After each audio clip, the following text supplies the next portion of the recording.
Chapter 5. I bid farewell to Eric, and also Eric. Legends tell us that Valhalla has 540 doors, conveniently distributed across 9 worlds for easy access. The legends don't mention that one of those entrances is in the Forever 24 store on Newbury Street, just behind the women's activewear rack. It normally wasn't the entrance I liked to use, but it was the closest to Uncle Randolph's mansion. Nobody in Valhalla could explain to me why we had a gateway in Forever 21. Some speculated it was left over from a time when the building was not a retail store. Personally, I thought the location might be one of Odin's little jokes, since a lot of his Einarjar were literally Forever 21, or 16, or 60. My dwarf friend Blitzen especially hated that entrance. Every time I mentioned Forever 21, he would launch into a rant about how his fashions were much better. Something about hemlines. I don't know. I strolled through the lingerie section, getting a strange look from a saleslady, and then dove into an activewear rack that popped out on the other side into one of Hotel Valhalla's game rooms. There was a pool tournament in progress, which Vikings play with spears instead of pool cues. Hint, never stand behind a Viking when he shoots. Eric, the Green, from floor 135, greeted me cheerfully. From what I could tell, approximately 72% of the population of Valhalla is named Eric. "Hail, Magnus Chase!" He pointed at my shoulder. "You've got some spandex just there." "Oh, thanks." I untangled the yoga pants that had gotten stuck on my shirt and tossed them into a bin marked for restocking. Then I strode off to find my friends. Walking through the Hotel Valhalla never got old. At least it hadn't for me so far. An Einarjar who'd been here for hundreds of years had told me the same thing. Thanks to the power of Odin, or the magic of the Norns, or maybe the fact that we had an on-site IKEA, the decor was constantly changing, though it always incorporated a lot of spears and shields and sometimes more wolf motifs than I would have liked. Even just finding the elevators required me to navigate hallways that had changed size and directions since the morning. Past rooms I'd never seen before. In one enormous oak-paneled lounge, warriors played shuffleboard with oars for pushers and combat shields for pucks. Many of the players sported leg splints, arm slings, and head bandages. Because, of course, Einarjar played shuffleboard to the death. The main lobby had been recarpeted in deep crimson, a great color to hide bloodstains. The walls were now hung with tapestries depicting Valkyries flying into battle against fire giants. It was beautiful work, though the proximity of so many wall torches made me nervous. Valhalla was pretty lax about safety codes. I didn't like burning to death. It was one of my least favorite ways to die, right up there with choking on the after-dinner mints at the feast hall. I took the elevator up to floor 19. Unfortunately, the elevator music hadn't changed. It was getting to the point where I could sing along with Frank Sinatra in Norwegian. I was just glad I lived on the low floor. If I lived somewhere up in the hundreds, I would have gone, well, berserk. On floor 19, everything was strangely quiet. No sounds of video game violence emanated from Thomas Jefferson Jr.'s room. Dead Civil War soldiers love their video games almost as much as they love charging up hills. I saw no signs that Mallory Keene had been practicing her knife-throwing in the hallway. Half-born Gunderson's room was open and being serviced by a flock of ravens who swirled through his library and his weapons collection, dusting books and battle axes. The big man himself was nowhere to be seen. My own room had recently been cleaned. The bed was made. In the central atrium, the trees had been pruned and the grass mowed. I could never figure out how the ravens operated a lawnmower. On the coffee table, a note in TJ's elegant script read, "We're at Dock 23, Sublevel 6. See you there." The TV had been turned to the Hotel Valhalla channel, which displayed a list of the afternoon's events. Racquetball, machine gun tag, like laser tag except with machine guns, watercolor painting, Italian cooking, advanced sword sharpening, and something called flighting, all done to the death. I stared wistfully at the screen. I never wanted to practice watercolor painting to the death before, but now I was tempted. It sounded much easier than the trip I was about to take from Dock 23, Sublevel 6. First things first, I showered off the smell of Boston Harbor. I changed into new clothes. I grabbed my go-bag, camping supplies, some basic provisions, and, of course, some chocolate bars. As nice as my hotel suite was, I didn't have much in the way of personal stuff, just a few of my favorite books and some photos from my past that magically appeared over time, gradually filling up the fireplace mantel. The hotel wasn't meant to be a forever home. We Einarjar might stay here for centuries, but it was only a stovetop stopover on our way to Ragnarok. The whole hotel radiated a sense of impermanence and anticipation. Don't get too comfortable, it seems to say. You might be leaving any minute to go die your final death at doomsday. Hooray. I checked my reflection in the full-length mirror. I wasn't sure why it mattered.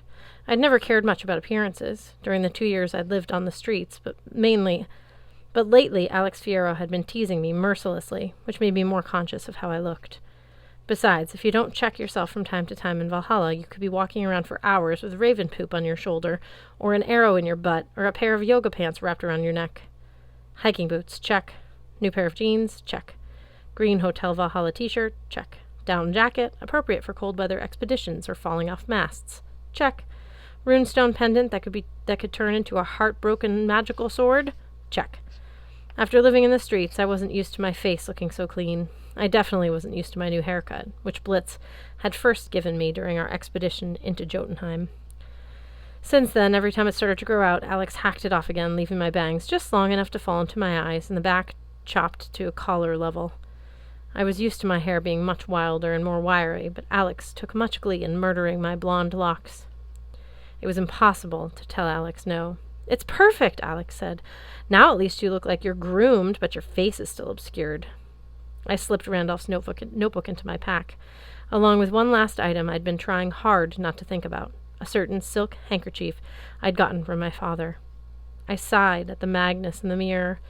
"Well, sir, you better get going. Your friends are eagerly waiting to laugh at you." "There he is!" yelled Halfborn Gunderson, berserker extraordinaire and speaker of the obvious.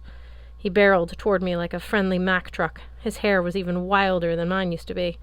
I was pretty sure he cut it himself, using a battle axe, in the dark. He wore a t-shirt today, which was unusual, but his arms were still a wild landscape of muscle and tattoo.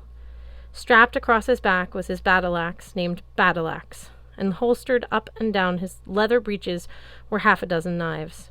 He wrapped me in a bear hug and lifted me off my feet, perhaps testing to make sure my rib cage would not crack under pressure. He put me down and patted my arms, apparently satisfied.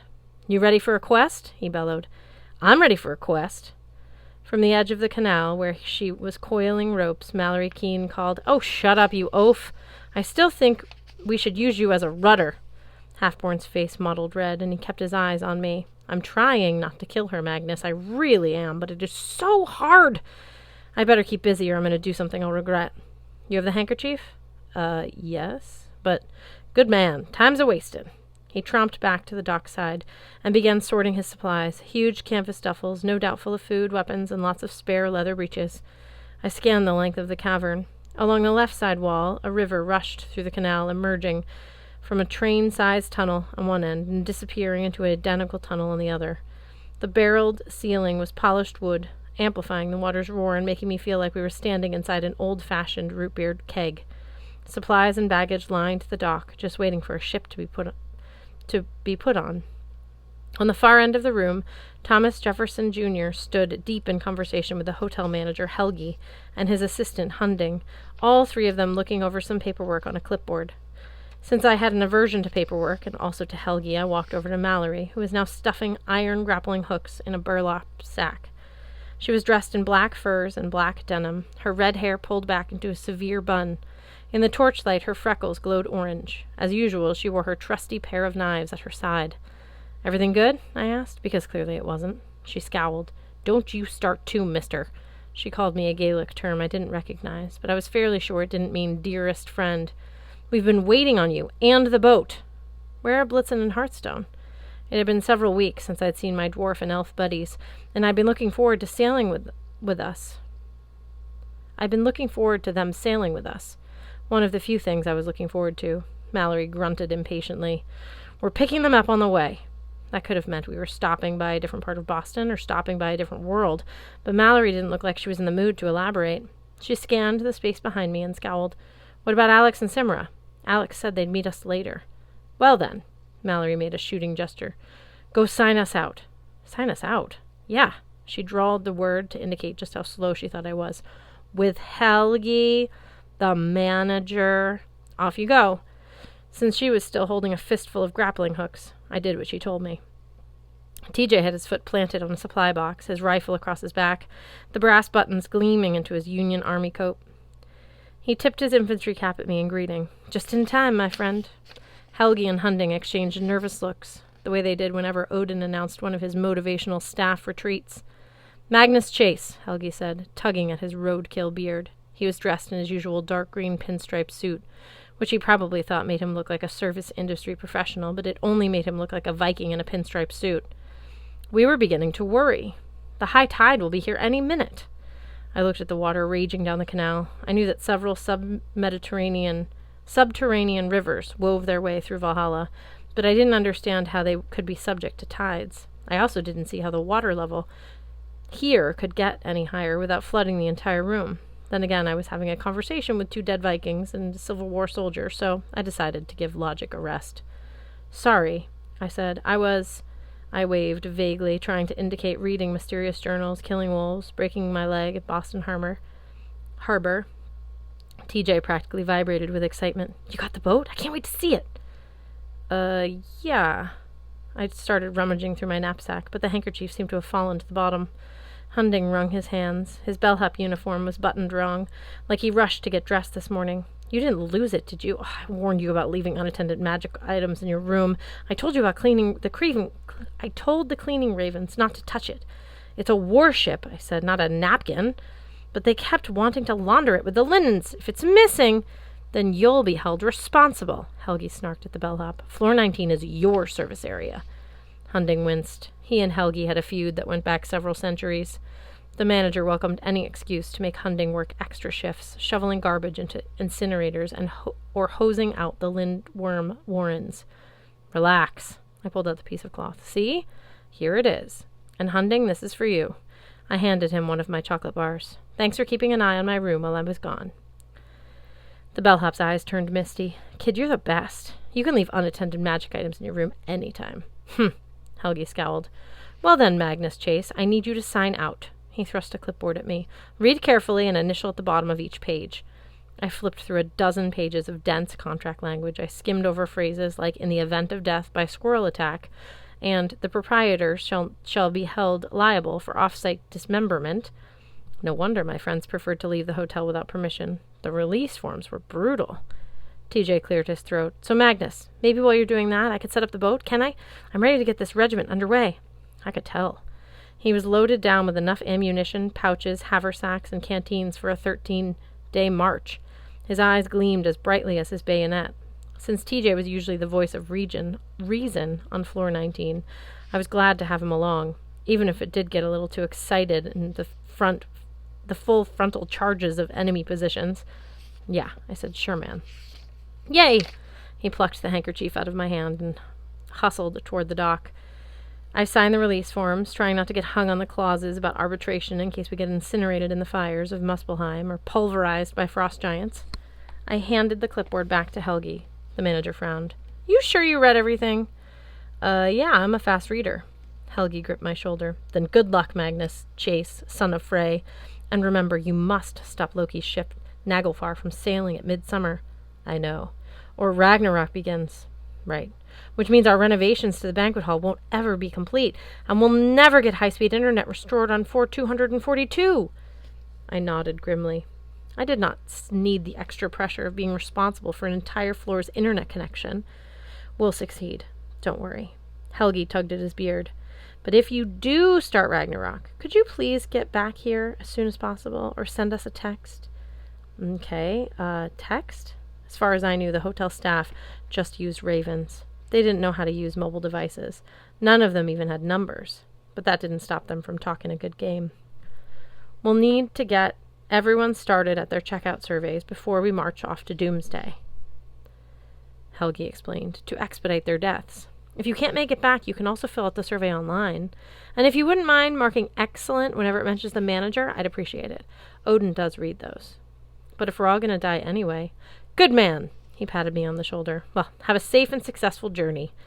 He tucked the clipboard under his arm and strolled off, probably going to inspect those renovations to the banquet hall. Hunding sighed. That man has no sense. Thanks for the chocolate, though, my boy. I just wish there was something more I could do for you. My scalp just tingled with inspiration.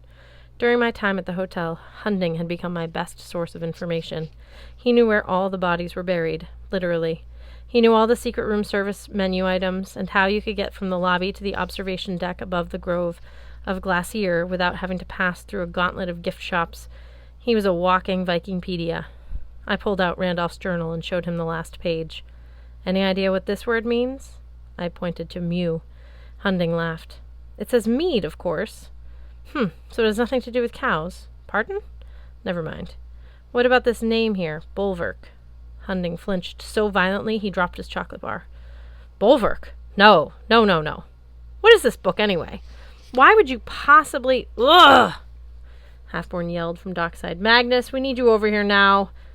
The river was starting to surge, frothing and lapping over the edge of the canal. TJ shook the handkerchief desperately, yelling, How does it work? How does it work? It hadn't occurred to me that the foldable ship, being a gift from my dad, might only work for me. I ran over to help.